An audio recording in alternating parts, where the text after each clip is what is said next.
अब देखो बच्चों, अब हम आ जाते हैं एल्कीन्स की नेक्स्ट केमिकल प्रॉपर्टी में, और ये प्रॉपर्टी है हाइड्रोक्सिलेशन। समझ गए बच्चों? हाइड्रोक्सिलीकरण। तो ये होता क्या है हाइड्रोक्सिलेशन? देखो, hydroxylation means addition of OH groups on doubly bonded carbon atoms of alkene in the presence of hydroxylating agents.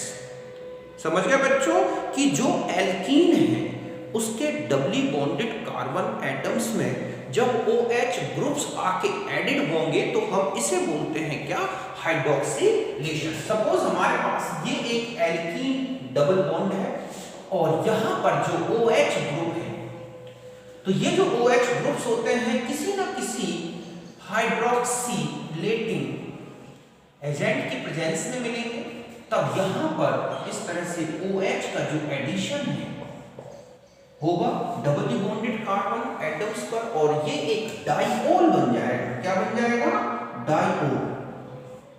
तो ऐसा जो OH ग्रुप्स का एडिशन है इसी को बोला गया है बच्चों क्या? हाइड्रोक्सिलेशन।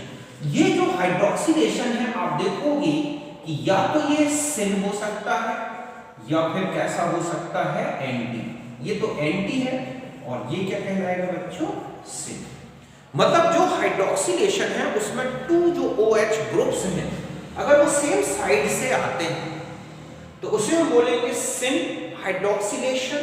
अपोजिट साइड से आएंगे तो ये एंटी हाइड्रोक्सिलेशन कहलाता है।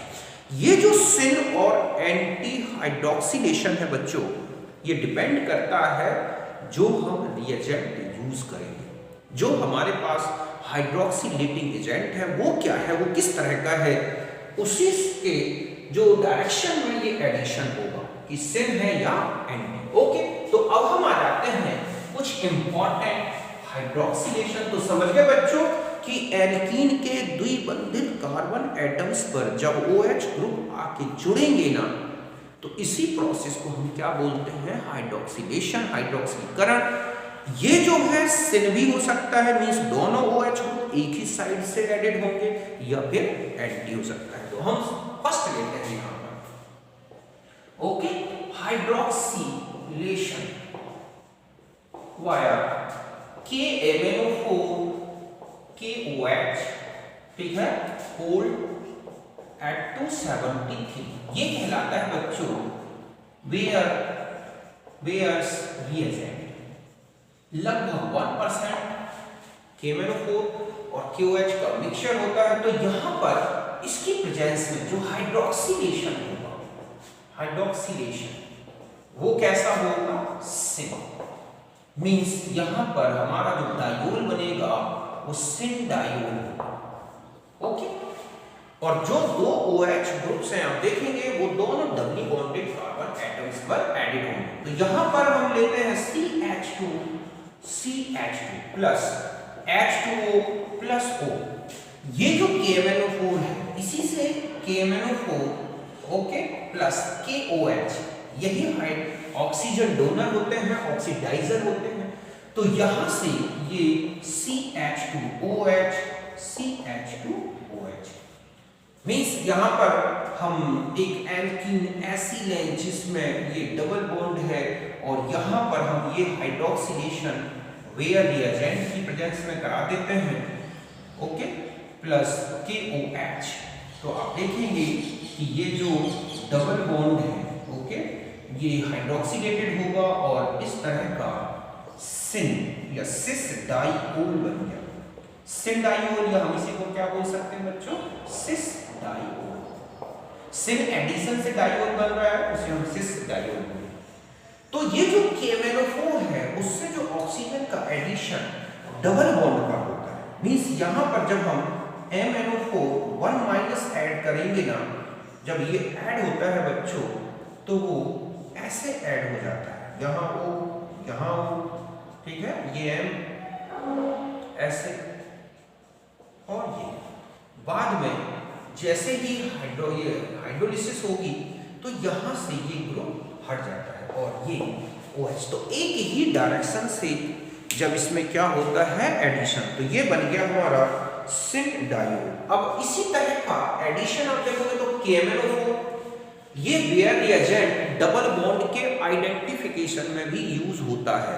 मींस डबल जो बेयर रिएजेंट है आप देखोगे ये डार्क वायलेट कलर का होता है, और जैसे ही उसको हम एल्कीन या डबल बॉन्डेड कंपाउंड्स जिसमें एल्कीन बॉन्ड है उसमें एक ड्रॉप डालते हैं, ठीक है, बेसिक KMnO4 कोल्ड कंडीशन में, तो वो कलरलेस हो जाता है। इस बेस पर डबल बॉन्ड का आइडेंटिफिकेशन भी किया जाता है। एक आइडेंटिफिकेशन Br2 और CCl4 की प्रेजेंस में होता है, और एक ये है।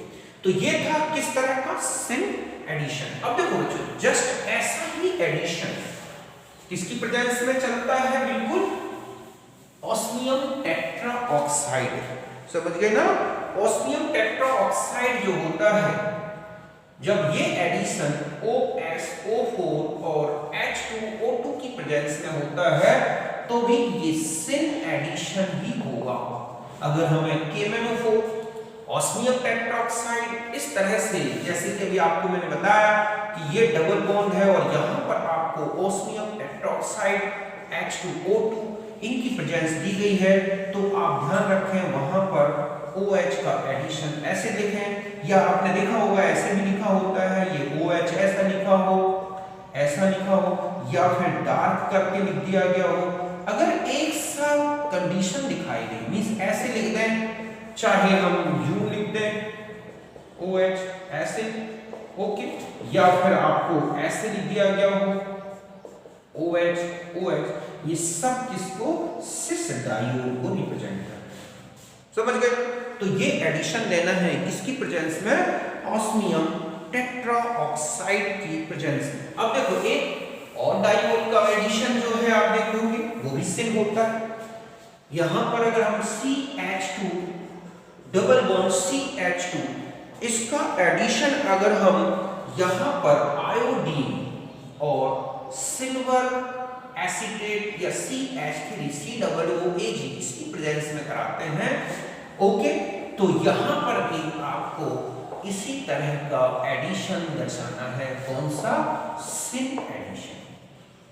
मतलब आपको सिस डायोल का फॉर्मेशन करना है जब आप किसकी प्रेजेंस में कर रहे हो, हाइड्रोक्सिलेशन। तो मैंने 3 रिएजेंट बताया, KMnO4 की प्रेजेंस में आ रहा हूं, KOH और कोल्ड कंडीशन में, दूसरा ऑस्मियम टेट्राऑक्साइड, और एक आयोडीन और सिल्वर एसीटेट, इनकी प्रेजेंस में सिन एडिशन होगा और हमेशा सिस डायोल बनेगा। अब देखो बच्चों, अब आता है कि यही एडिशन अगर पर बेंजोइक एसिड या फिर पर एस्टिक एसिड, पर फॉर्मिक एसिड और हाइड्रोजन पेरोक्साइड की प्रेजेंस में हो तो क्या लिखना है।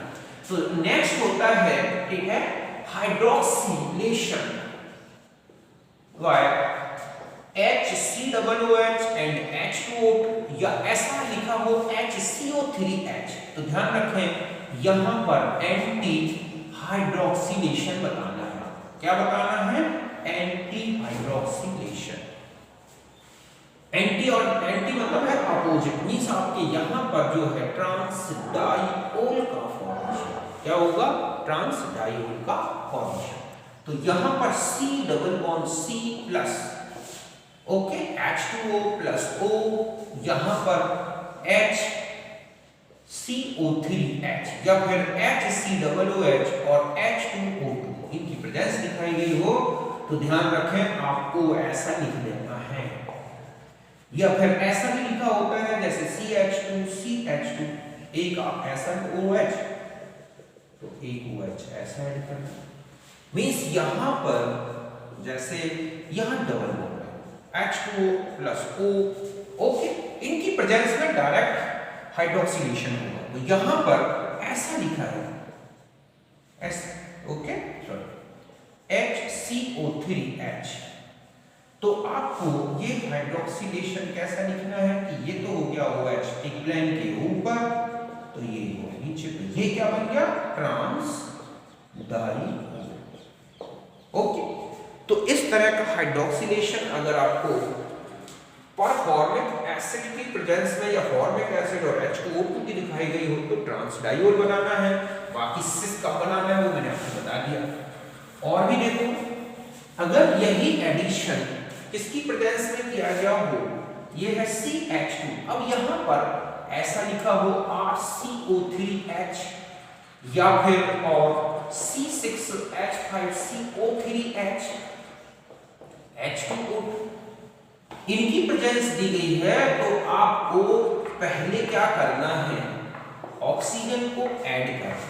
यहां पर लिखा है C6H5CO3 H2O2, ठीक है, या इस तरह से H2O2 नहीं लिखे हो, बस इतना लिखा हो, ओके, ऐसा समझो, इसको हटा, ये है। तो अगर इनकी प्रेजेंस दी गई है RCO3H या फिर C6H5CO3H, तो यहां पर आपको पहले इपोऑक्साइड बनाना है। क्या बनाना है? इपोऑक्साइड। ध्यान रखें, रिएक्शन यहां पे भी रुक जाती है। इसके बाद अगर यहां ऐसा लिखा है H+H2O, तो ध्यान रखें, अब आपको ट्रांस हाइड्रोक्सिलेशन बता देना है, ऐसा ट्रांस डाइओ। समझ गए ना कि जब हम ये है, तो ध्यान रखें, अगर ऐसा नहीं लिखा H+H2 तक, तो आगे आपको कोई रिएक्शन नहीं बतानी, यहीं तक ऑक्साइड के और इपोऑक्साइड के फॉर्मेशन तक लिख दें रिएक्शन। लेकिन अगर इसके आगे रिएक्शन लिखी और भी है, देखो, अब एल्कीन अगर ले, ये है और प्लस यहां पर लिखा है Ag+O2+ हीट, इस तरह की प्रेजेंस दिखाई गई है और लगभग 300 डिग्री सेंटीग्रेड, तो यहां पर भी क्या बनेगा बच्चों, इपोऑक्साइड यहां पर। और इस रिएक्शन को बोला जाता है क्लाइस्ट्रॉल रिएक्शन। क्या बोलते हैं? क्लाइस्ट्रॉल रिएक्शन। अब इसके बाद इसमें एसिड की प्रेजेंस में तो पहले क्या होगा बच्चों, ठीक है, ये OH प्लस बन जाएगा और फिर इसके बाद H2O अटैक करेगा यहां पे, तो जो ग्रुप है वो इस तरह से न्यू हो जाएगा, यहां आ गया OH2 प्लस और बाद में यहां से क्या होगा, हमारा ट्रांस प्रोडक्ट बन जाएगा, ट्रांस डाइओल। तो ये रिएक्शन होती है हाइड्रोक्सिलेशन, ठीक है, पर बेंजोइक एसिड पर कार्बोक्सिलिक एसिड, तो इसमें पहले इपोऑक्साइड बनता है। अगर यही रिएक्शन सिल्वर और ऑक्सीजन की प्रेजेंस में 300 डिग्री सेंटीग्रेड में, तो इस रिएक्शन का नाम होता है क्लाइस्ट्रॉल रिएक्शन। ओके, तो यहां तक आप समझ गए होंगे। अगर इसका एसिडिक हाइड्रोलिसिस बताया गया हो, तो आपको क्या बना देना है, इसमें ट्रांस डाइओल। तो यहां तक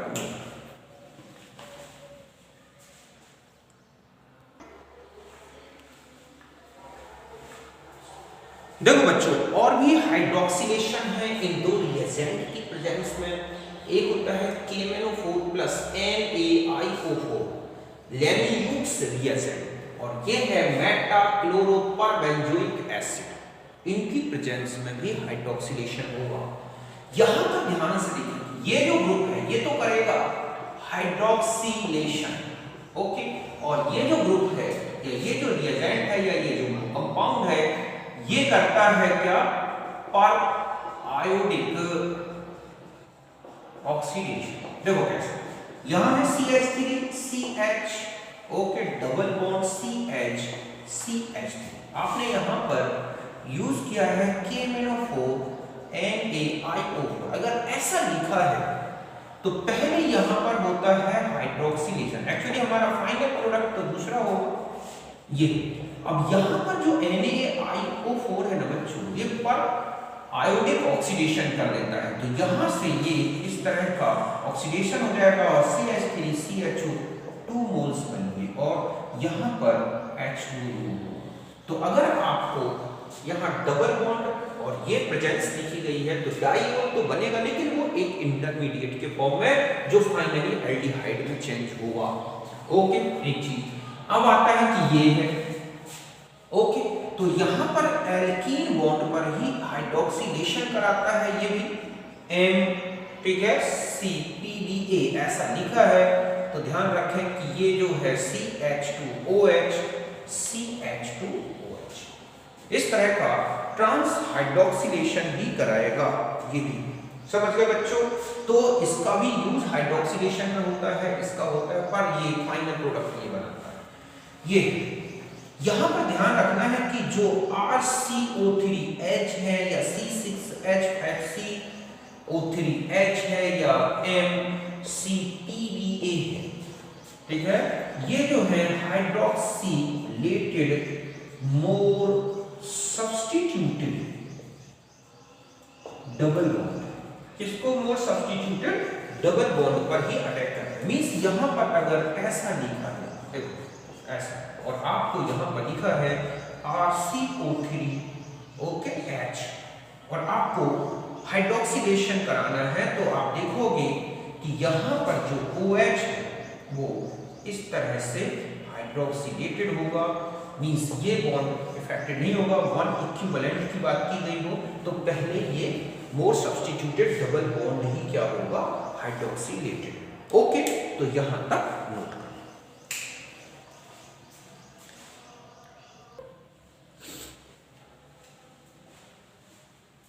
अब देखो बच्चों, आपको इस तरह का कोई क्वेश्चन दे दिया जाए, अब आप इनके प्रोडक्ट्स बताना चाहते हो, और आपको ये ध्यान रखना है कि ये सारे रिएजेंट हाइड्रोक्सिलेटिंग एजेंट्स हैं। इनकी प्रेजेंस में आपको प्रोडक्ट्स बताने हैं क्या बने होंगे। ओके, तो पहले आप खुद करो इन रिएक्शंस को और उनके प्रोडक्ट्स बनाओ, फिर मैं जो बता रहा हूं आप उससे मिलाओ। पहले मत देखना वीडियो कि क्या बना है प्रोडक्ट, पहले खुद ही बनाना फिर प्रोडक्ट। यहाँ वीडियो ऑफ करके फिर आगे आपको करना है। ओके, तो देखो यहाँ पर KMnO4 है, तो कौन सा एडिशन बता देना है आपको, सिन। तो यहाँ सिन का मतलब क्या हुआ, OH एसिड, मतलब सिस डायोल बन जाएगा। इसकी प्रेजेंस में भी क्या कर देना है आपको, सिन डायोल, ऐसा सिस डायोल बनाना है। ये है, इसकी प्रेजेंस में भी हम जानते हैं कि कौन सा डायोल बनेगा, सिस डायोल। यहाँ पर आपको क्या बना देना है, यहाँ तक ही बनाना है, ऐसे इससे आगे नहीं बढ़ना। यहाँ पर पहले आपको ये बनाना है डिपो ऑक्साइड, फिर आपको यहाँ पर क्या बता देना है, ट्रांस वाला।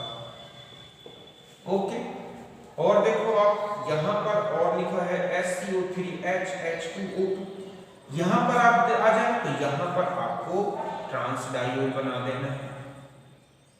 ओके, इस तरह का। इसकी प्रेजेंस में क्या होगा, तो ध्यान रखें, फाइनली ऐसा बन जाएगा बच्चों, ये कंपाउंड बनाओगे इससे, एल्डिहाइड होना चाहिए, और यहां पर फिर वही ट्रांस डायोल बनाना है इस तरह। तो अब आप हाइड्रोक्सिलेशन पूर्णतः अच्छी तरह से समझ गए होंगे, अब आपको कोई प्रॉब्लम नहीं आएगी। यहां आ जाए तो यहां देखो, पहले कौन सा एडिशन होगा बच्चों, सिन एडिशन ऑफ हाइड्रोजन। तो आपको क्या प्रोडक्ट बनाना है, जैसे ये है। ओके, यहां का कार्बन आप देखेंगे कि 1 2 3 4 5 6, तो आप ऐसे ले लो। ओके, और यहां पर हम ऐसा ले लें कि C डबल बॉन्ड ऐसे कर, ओके, ये कर दिया मैंने सिन एडिशन। बस फिर यहां पर OH की प्रेजेंस में तो आपको क्या बना देना है, डायोल। कैसा डायोल, सिन। तो आप ऐसे जोड़ दो OH, ऐसे, ये बन जाएगा MnO4 इसकी प्रेजेंस में। तो ये आपके पास, अब देखो यहां पर H और यहां H, जब आप इसमें सिन ओके एडिशन कराओगे तो आप ऐसा लिख लो, OH यहां तो OH यहां। अब आपको पता है कि ये है ट्रांस एल्कीन सिन एडिशन, तो R, जबकि यहां पर आप देखोगे ये एल्कीन सिस थी, सिन एडिशन तो मीजो, ये मीजो प्रोडक्ट होगा, तो ये क्या होगा, रासायनिक प्रोडक्ट होगा। तो इसमें इस तरह के क्वेश्चंस होते हैं कि मीजो होगा, सिस होगा, कितने प्रोडक्ट्स होंगे। अब आप देख लो कि यहाँ पर कितने कार्बन है, सिमेट्रिक, किस तरह का प्रोडक्ट है, ठीक है, सिमेट्रिकल है, अनसिमेट्रिकल। तो आगे हम इसको ऑप्टिकल आइसोमेरिज्म में और अच्छे से बताएंगे, लेकिन आप यहाँ ध्यान रखें कि अभी आपको सिर्फ बताना है कि रैसमिक बना है या मीजो। तो यहाँ तक आप समझ गए होंगे, इसे नोट करें।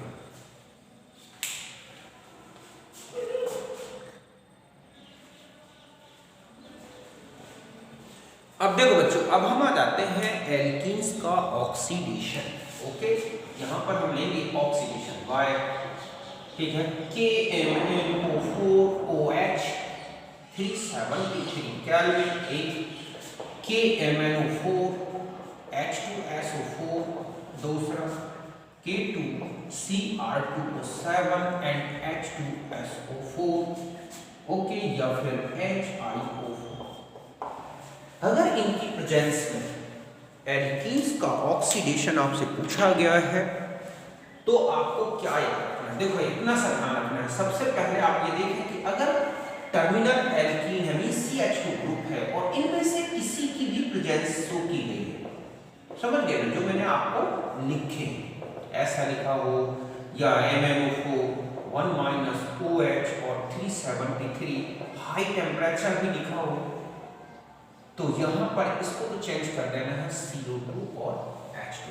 ओके, अगर ऐसा लिखा है CHR और यही प्रेजेंस दी गई है तो आपको लेना है, तो इसको बदल देना है RCOOH में, और Cr2 की प्रेजेंस दिखाई गई है तो आपको चेंज करना है R2CO में। बाकी मैंने KMnO4 और NaIO4 की प्रेजेंस में बता ही दिया कैसे ऑक्सीडेशन कराना है। तो ये ऑक्सीडेशन, देखो एक एग्जांपल से बताता हूं। सपोज आपके पास लिखा है CH3 एक CH3 C and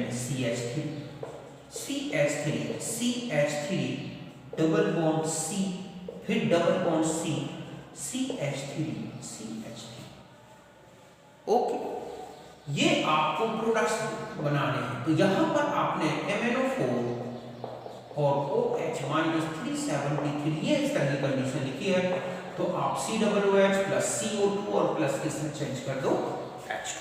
यहां से ध्यान रखें, CH2 को CO2 और H2O में, CHR को RCOOH में, Cr2 को इस तरह से चेंज करना है। यहां जब सेम यही रिएजेंट लिए गए हैं तो आपको प्रोडक्ट क्या देखना है, ये ले लिया, प्लस CH3COOH। यहां जब यही रिएजेंट है तो आप देखोगे कि CH3C double bond O CH3 2 और प्लस क्या CO2। तो ये ऑक्सीडेशन प्रोडक्ट्स बनाने हैं। ओके, कि यहां पर बस इतना सा ध्यान रखोगे तो कोई भी एल्कीन, कैसी भी एल्कीन दे दी जाए, आप बहुत इजी गोइंग उसके प्रोडक्ट्स बना सकते हैं। जैसे ये लिखा है, अब मैं इसको यहां पर OH माइनस MnO4 1 माइनस और 273 लिख दिया मैंने यहां पे, यहां लिख दिया MnO4 1 माइनस OH माइनस और 373 लिख दिया, समझ गए? यहां पर लिखा है K2Cr2O7H प्लस। तो देखो यहां तो आपको डाइयोल बना देना है, सिस डाइयोल। यहां पर आप जानते हैं कि ये यहां से ब्रेक होगा, ये CHR जैसा ग्रुप हो गया तो COOH और COOH, जस्ट ऐसा ही इन दोनों की प्रेजेंस में ऑक्सीडेशन हो जाएगा बच्चों। तो ये तो था ऑक्सीडेशन। ओके, अब हम एक और नेक्स्ट रिएक्शन ले लेते हैं इसी में, और वो है ओजोनोलाइसिस। बहुत ही इंपॉर्टेंट रिएक्शन है ओजोनोलाइसिस। आप देखोगे इस रिएक्शन का यूज जो है, एक तो हमें एल्कीन में डबल बॉन्ड कहाँ है उसकी पोजीशन के डिटेक्शन में, उसकी पोजीशन बताने में होता है, और आपको बहुत सारी रिएक्शंस मिलेंगी जहां पे एल्डिहाइड ग्रुप बनते हैं, फिर एल्डोल कंडेंसेशन, कैनी जारो, इस तरह की रिएक्शंस भी पूछ ली जाती हैं आगे। तो यहां पर ध्यान रखना है कि ओजोनोलाइसिस। ओके, देखोगे आप कि 2 टाइप्स का होगा, एक तो होता है रिडक्टिव ओजोनोलाइसिस। ओके, इसमें आप देखोगे ये प्रेजेंस होगी इसमें, ओके, प्रेजेंस है ZnH2O या फिर CH3COOH Zn या फिर CH3 होल ट्वाइस S, इनकी प्रेजेंस दिखाई गई हो तो ध्यान रखें रिडक्टिव ओजोनोलाइसिस। अब चाहे ओजोनीकरण, अगर इनकी उपस्थिति दिख रही है बच्चों तो आपको देखो क्या याद रखना है, डबल बॉन्ड CH2 ओजोनोलाइसिस कराओगे, चेंज कर देना है CH2O में। ओके, जो मैंने आपको यहां बता दिए इस तरह के लिखे हो, CH3 होल ट्वाइस S या CH3COOH और Zn, तो CH2 को चेंज करना है इसमें, CHR है ओजोनोलाइसिस है, जस्ट सेम की प्रेजेंस है तो RCHO करना है, और Cr2 और O3 है तो R2CO में चेंज करना है। एक तो ये ओजोनोलाइसिस याद रखनी है, और एक होता है कि absence of zinc, okay, CH3COOH Zn या फिर CH3 होल ट्वाइस। अगर इनकी अनुपस्थिति दिखाई गई है, केवल H2O दिख रहा है, तो इतना सा ध्यान रखना है कि CH2 और ओजोनोलाइसिस किया गया है, इसको CO2 और H2O में चेंज करना है। CHR है और O3 से रिएक्शन है, मींस यहां पर केवल H2O लिखा है बच्चों, तो इसको चेंज करना है RCOOH में, और Cr2 और O3 है, H2O है तो R2CO। इस तरह के कन्वर्जन करने हैं। समझ गए ना कि absence of zinc, acetic acid या इनकी प्रेजेंस में, तो ये इस तरह के आपको प्रोडक्ट्स बनाने हैं ओजोनोलाइसिस में। इनकी प्रेजेंस दी गई है तो ये प्रोडक्ट्स याद रखने हैं। ओके, अब मैं देखो कुछ रिएक्शंस लिख रहा हूं, अब आप बताना इसमें कि क्या प्रोडक्ट्स का फॉर्मेशन होगा। ओके, फिर हम इस तरह से डिसाइड करेंगे। तो यहां पर लिखा है CH3 डबल बॉन्ड C, ठीक है, double bond CH3 double bond CH3 double bond CH। अब यहां पर दो कंडीशन, सपोज यहां पर O3 ZnH2O लिखा है, तो आपको क्या प्रोडक्ट बनाना है। तो देखो CH3 यहां से ब्रेक कर दो, यहां से ब्रेक कर दो, C डबल बॉन्ड हो प्लस ये हो जाएगा CO2 और प्लस CH3CH। ओके, अगर यहां पर केवल O3 और H2O लिखा होता तो आप क्या प्रोडक्ट्स बनाते, CH3 C double bond O, CO2 plus CH3C double OH। ऐसा क्यों होता है बच्चों, क्योंकि जो Zn है ना, वो इसका जो ऑक्सीजन निकलता है ओजोनाइड का, उसको डिस्ट्रॉय कर देता, वरना यहां पर क्या बन जाएगा H2O2, और वो स्वयं एक ऑक्सीडाइजर है और वो एल्डिहाइड ग्रुप को ऑक्सीडाइज्ड कर देता है। तो यहां पर अगर जिंक नहीं है तो H2O2 बनता है, वो आगे CHO ग्रुप को COOH में चेंज कर देता है, बट CO को ऑक्सीडाइज नहीं करता। जस्ट यहां पर आपसे प्रोडक्ट पूछे गए हैं O3 ZnH2O, तो आपके क्या प्रोडक्ट्स बनेंगे, देखो ऐसे बनाओगे ना, CH3 प्लस CH3CH, और यहां पर अगर मान लो आपको लिखा है इस तरह से H2O, तो आपको प्रोडक्ट बना देना है C double bond O CH3 plus CH3C double OH। इनकी प्रेजेंस में लेना है तो ZnH2O O3, तो अगर ये है तो CH3CHO प्लस CH2O, और Zn और H2O है तो CH3C double OH plus, okay, यहाँ हो जाएगा CO2 प्लस क्या H2O। फॉर्मिक एसिड बनता है इंटरमीडिएट, बट वो क्या हो जाता है, ऑक्सीडाइज्ड हो जाता है, एल्डिहाइड जैसा नेचर है फॉर्मिक एसिड का। तो इस तरह के प्रोडक्ट्स याद रखने हैं। अब इसका यूज और बताता हूं कि डबल बॉन्ड की पोजीशन कैसे बताते हैं। पहले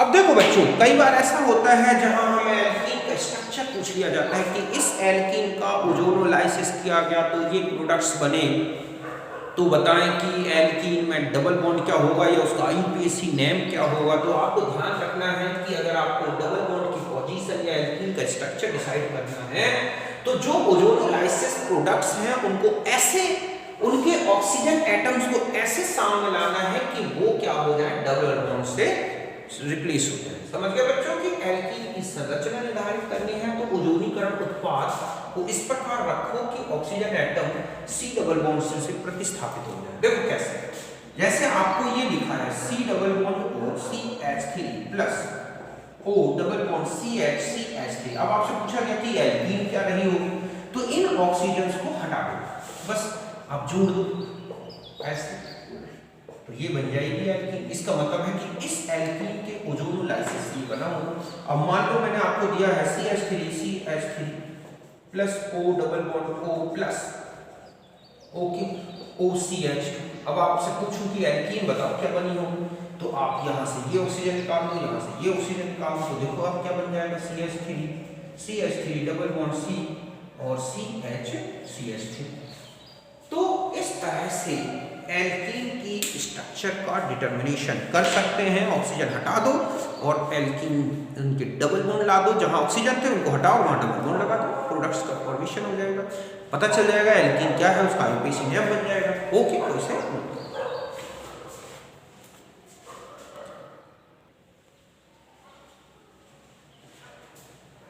अब देखो बच्चों, मैं ये कुछ रिएक्शंस आपको दे देता हूँ, आप इनको कंप्लीट कर लेना। आप इनके प्रोडक्ट्स बहुत इजी गोइंग डिसाइड कर सकते हो। इसमें क्या होता है, जो ऑब्जेक्ट आता है ना, आपको कोई एक एल्कीन दे दी या कुछ भी दे दिया, एल्कीन का सब्स्टिट्यूटेड प्रोडक्ट कंपाउंड दे दिया, और फिर कुछ टाइम में से कौन सा प्रोडक्ट पॉसिबल नहीं है अगर ओजोनोलाइसिस कराया जाए, या इनमें से कौन सा प्रोडक्ट नहीं है ऑक्सीडेशन कराया जाए, तो आप छोटी छोटी से पॉइंट्स जो मैंने आपको बताए हैं उनको अच्छी तरह से याद रखोगे, बहुत इजी गोइंग डिसाइड कर दोगे कि क्या एल्कीन होगी, क्या इनके प्रोडक्ट्स हो सकते हैं। ओके, तो पहले आप इन रिएक्शंस को खुद करो, फिर मैं आपको बता देता हूं, फिर आप इससे मिला लेना।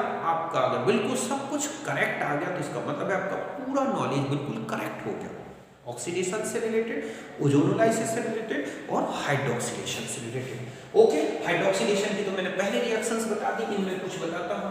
अब जैसे ये लिखा है ओजोन और जिंक, ओके, और यहाँ पर H2O की प्रेजेंस में, तो आप जानते हैं कि यहाँ से आप इसको क्या कर देना, एल्डिहाइड में चेंज कर देना, मींस आपका यहाँ CHO और यहाँ पर CHO, फिर ये OH कंसंट्रेट लिया गया है, यहाँ पर आप केनिजारो रिएक्शन करा देना।